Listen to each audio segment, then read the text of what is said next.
खुलुमबाय स्टुडियोआव दं आं उदांस्रि मोसाहारि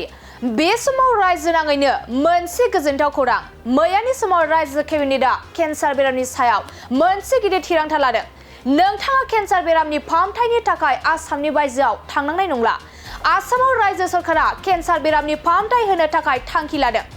रायजो सरकारा केन्सार बेरामनि थाखाय मोनसे गिदिर प्रजेक्ट लादों बे बारनिफ्राय नोंथाङा केन्सार बेरामनि थाखाय गुबुन जायगायाव थांनांनाय नंला केन्सार बेरामनि फाहामथाय लानो थाखाय जों गुबुन हादराव थांनांगौ जायो आरो रांखावरि गैयैनि जाहोनाव गोबां सुबुंफोरानो गोजान हादराव फाहामथाय लाहैनो हायैनि जिउ खोमानो गोनां जायो नाथाय बे बारनिफ्राय नोंथाङा केन्सार बेरामनि फाहामथाय लानो थाखाय आसामनि बायजोआव थांनांनाय नंला मानोना सरकारा आसामाव रायजो सरकारा केन्सार बेरामनि फाहामथाय होनो थाखाय थांखि लादों नंगौ केन्सारनि सायाव रायजो केबिनेटनि मोनसे गिदिर थिरांथा आसामाव केन्सार फाउन्डेसननि थाखाय 200 कोटी रांनि गनायथि होदों सरकारा 2024-25 मायथाइनि थाखाय आसाम केयार प्रजेक्ट मावफुंगोन आरो बे मावथांखिनि जोहै रायजोआव गासै 67 केन्सार देहा फाहामसालि लुगासिनो दं सरकारा बोसोरफ्रोमबो 30,000 केन्सार बेरामफोरनि फाहामथाय होनो थाखाय थांखि लादों थांनाय बृहस्पतिबाराव एबा मैया रायजो केबिनेटआ बे थांखिखौ लादों